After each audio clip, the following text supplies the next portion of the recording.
बिस्मिल्लाहिर्रहमानिर्रहीम। ये हम करेंगे we are characteristics of a filament lamp. सबसे पहले मैं फिलामेंट लैम्प का सिंबल बताऊं। देखें, ओल्ड सिंबल फिलामेंट लैम्प का ये होता था इस तरह, ये सर्किल, ये ओल्ड सिंबल है। आपको किन बुक्स में मिल सकता है इस तरह, इस तरह ये ओम का निशान सारे। अगर मैं इसको दोबारा अगर बनाना चाहूँ, ये इस तरह, और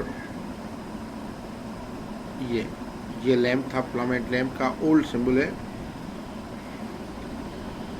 और अभी भी आपको काफ़ी टेक्स्ट बुक्स में ये मिलेगा, लेकिन आजकल जो सिंबल इस्तेमाल हो रहा है ओम लैम्प का, ये हो रहा है सॉरी, ये सर्किल थोड़ा सा टेढ़ा मेढ़ा हो गया।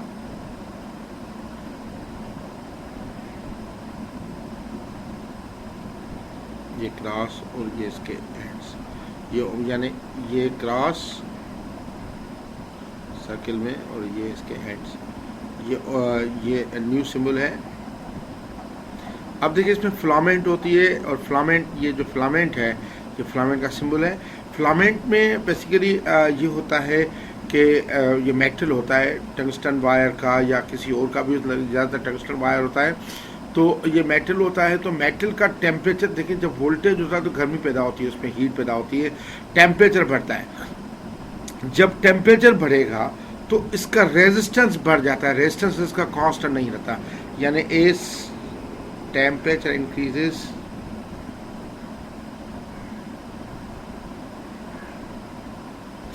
the resistance of the filament lamp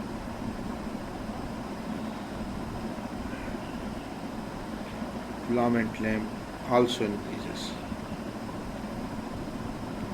होता बेसिकली क्या है कि when temperature increases, जब टेम्परेचर इंक्रीज करता है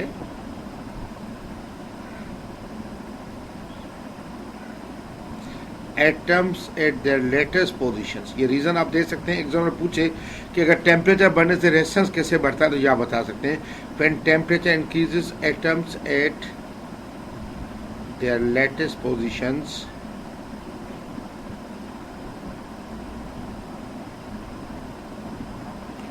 वाइब्रेट मोर विगोरियसली। यानी देखें, अगर ये एटम्स होते हैं लेटेस्ट पोजीशन पे, ये एटम है, ये वाइब्रेट करना शुरू कर देते हैं अपने इधर साइड में, तो यानी विगोरियसली, तो चांस जो होता है, hands chance of moving, chance of collision of a moving charge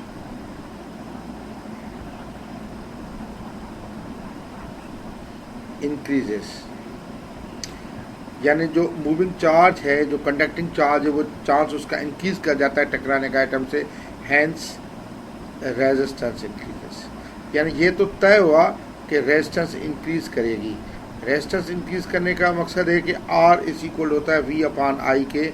अगर वी बढ़ेगा तो आई यकीनन क्या होगा, कम होगा।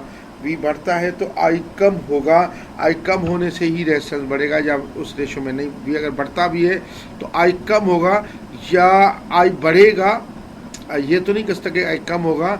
I increases at a lesser rate, at a lesser value, less value पे इंक्रीज करेगा। यानी अगर फॉर एग्जांपल ओमिक कंडक्टर का ग्राफ ये है, अगर ओमिक कंडक्टर का ग्राफ वी आई कैरेक्टर्स ये हम निकाल चुके हैं, ये वी आई है, ये इधर आई है।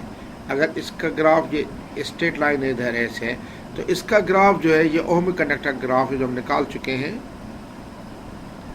तो इसका ग्राफ जो है, शुरू में जब टेम्परेचर कांस्टेंट होगा, शुरू में रेजिस्टेंस ना नहीं बढ़ेगा, तो ये वी है, ये आई है। तो आप देखें, ये इधर तक थोड़ा सा स्ट्रेट लाइन जाएगा, इसको जाना चाहिए था ऐसे, लेकिन बेसिकली वी इंक्रीज करने से आई इंक्रीज करेगा, लेकिन एट लेसर रेशो इस तरह बढ़ेगा। या मैं ये कह दूं, ये तो मिटा दूं, आप लोगों को कंफ्यूज ना करें। बेसिकली ये ग्राफ होगा, या मैं इसको सेपरेट अगर निकाल दूं, ये हमेशा ग्राफ याद रखें, वी की तरफ जो है ना, ये हमेशा मुड़ता है। वी की तरफ मुड़ने का मकसद ये है कि वी के इंक्रीज होने से आई भी देखें इंक्रीज हो रहा है। देखें इधर वी, ये देखें इधर वी भी बढ़ रहा है, तो आई बढ़ा है, लेकिन आई को बढ़ना चाहिए था इतना, वो छोटा ये बढ़ा है, आई को इतना बढ़ना चाहिए था, अगर कांस्टेंट ये इतना बड़ा, आई इसके छोटा उससे कम बढ़ा तो यानी इसकी रेजिस्टेंस बढ़ गई है। तो आप अगर ये आई इधर ले लें, ये वी इधर ले लें, और जहन में ये रखें कि ये ग्राफ स्ट्रेट लाइन ऐसे स्ट्रेट ये मुड़ता हमेशा, ये ऐसे ये मुड़ता हमेशा आर की तरफ मुड़ता है हमेशा, ऑलवेज। थोड़ा सा इसमें ड्राइंग में आ गया, ये ऐसे वी की तरफ मुड़ेगा हमेशा। तो ये ग्राफ है वी आई कैरेक्टरिस्टिक्स, आपको ये याद होना चाहिए। लेकिन अगर आप इसका दूसरा निकालें, फॉर एग्जांपल आप इसका वाई वी और आई पॉजिटिव और नेगेटिव दोनों निकालें, तो आप ये कह सकते हैं ये प्लस वी है,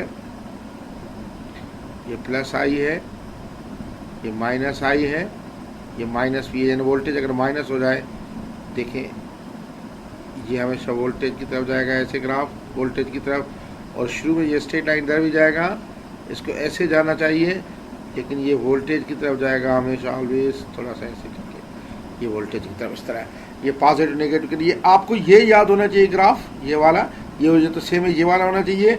लेकिन ये अगर एग्जामिनर दे तो आप इसको भी कर सकते हैं पॉजिटिव नेगेटिव के लिए, या क्योंकि ये वी आई ग्राफ ऐसा है जिसमें एग्जामिनर इवन एक्सिस को चेंज कर लेता है। अगर मिसाल के तौर पर आपको एक्सिस चेंज करके दे दे, ये इधर दे दे आई और इधर दे दे वी, तो फिलामेंट लैंप का ग्राफ जो होगा ये ऐसे स्ट्रेट जाएगा और ये वी की तरफ बढ़ जाएगा, ऐसे वी की तरफ ये मोल्ड हो जाएगा थोड़ा सा वी की तरफ, यानी आई बढ़ता है लेकिन कम वैल्यू से। या फिर पॉजिटिव अगर नेगेटिव ले ले,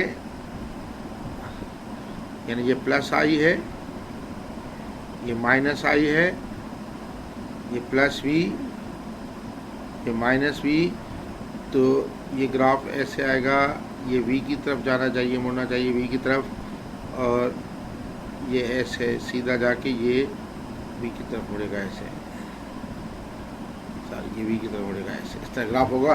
तो ये स्ट्रेट लाइन थोड़ा सा ये होता है कि तब तक टेम्परेचर इतना बढ़ना नहीं होता, तकरीबन कांस्टेंट होता है। वैसे शुरू से ही आप ग्राफ निकाल सकते हैं कि शुरू से ही आप शुरू से भी अगर चाहें तो ऐसे ही कर्व निकाल सकते हैं, इस तरह का।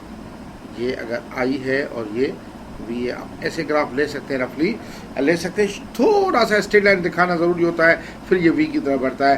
तो ये वी आई कैरेक्टरिस्टिक ग्राफ है इसका फिलामेंट लैंप का।